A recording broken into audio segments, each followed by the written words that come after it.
मी त्याच्याबरोबर जवळपास I think 2013 पासून मी सुरुवात केली. आम्ही एक गोल सेट केला होता, की या पोझिशनपर्यंत आपण पोहोचलो, की तू रिटायर होऊ शकतोस. आणि मी खरंच माझ्या 52व्या वर्षी मी रिटायर झालो. तो जर माझ्या आयुष्यात जर आला नसता, तर हे शक्य झालं असतं. नमस्कार, मी सचिन नाईक. मी माय समृद्धीचा मला one of the oldest customer आहे.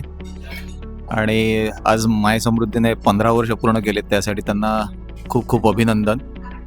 अनेक वर्षांपासूनची ही बरीचशी खूप अथक त्याचे जे परिश्रम आहेत, त्याचं हे ऑब्व्हियसली एक फलित आहे किंवा त्याचं आउटकम आहे. मला ऑब्व्हियसली पैसे वाचवायची, सेव्हिंग्स करायची खूप सवय होती पहिल्यापासून. आईवडिलांनी मला ती सवय लावली होती. सेव्हिंग्स करणं एक प्रकार असतं आणि वेल्थ क्रिएशन हा एक वेगळा पार्ट असतो.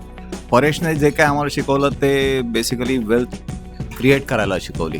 आत्तापर्यंत माझ्या वडिलांनी मला सेव्हिंग्ज अकाउंटमध्ये एफ-डीज करा किंवा रिकरिंगमध्ये पैसे टाका, घर घ्या, या गोष्टी शिकवल्या. पण परेशचे कॉन्सेप्ट फार वेगळे होते.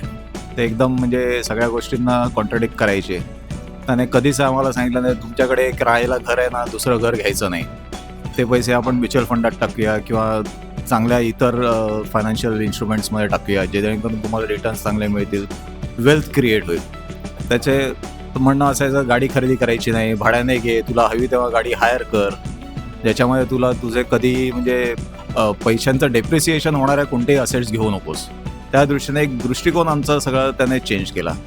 मी त्याच्याबरोबर जवळपास आय थिंक 2013 पासून मी 13 किंवा त्याच्याही आधीच थोडेफार आमची इन्व्हेस्टमेंट चालू झाली होती, पण मेजर चंग होता तो 2013 पासून मी सुरुवात केली.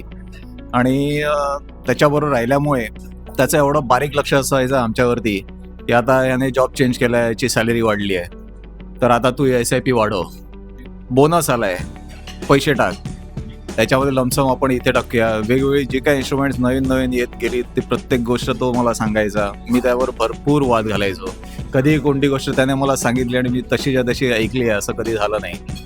पण ऑब्व्हियसली त्याचा एक हेतू फार चांगला होता आणि त्याने खूपच चांगल्या रीतीने मला माझी वेल्थ त्याने चांगली वाढवली.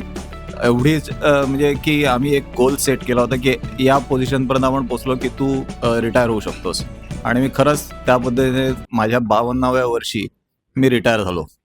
आणि आता गेली 2 वर्ष मी माझा स्वतःचा छोटा मोठा बिझनेस करतोय. एक प्रायव्हेट लिमिटेड कंपनी फॉर्म केली आहे. त्याच्या थ्रू आम्ही काही कामं घेतो, कॉन्ट्रॅक्टिंग करतो, कन्सल्टन्सी करतो, पण ते मी माझ्या टर्म्सवरती करतोय. आणि हे सगळं शक्य झालं फक्त आणि फक्त माय समृद्धी आणि परेशमुळे. सो आय मस्ट से की तो जर माझ्या आयुष्यात जर आला नसता आणि त्याने जर मला ही अशा पद्धतीने इन्व्हेस्टमेंट करण्याची आयडियाज आणि दरवेळेला दिल्या नसत्या आणि त्याने मला पुश केलं नसतं, तर हे शक्य झालं असतं. त्यामुळे प्रत्येकाच्या लाईफमध्ये एक म्हणजे पर्सनल फायनान्सर किंवा कन्सल्टंट हा असणं अत्यंत आवश्यक आहे. So I again wish my Samruddhi, the entire team and Paresh many congratulations for their 15 year, and I hope this will continue for next generations to come. Congratulations. Thank you very much.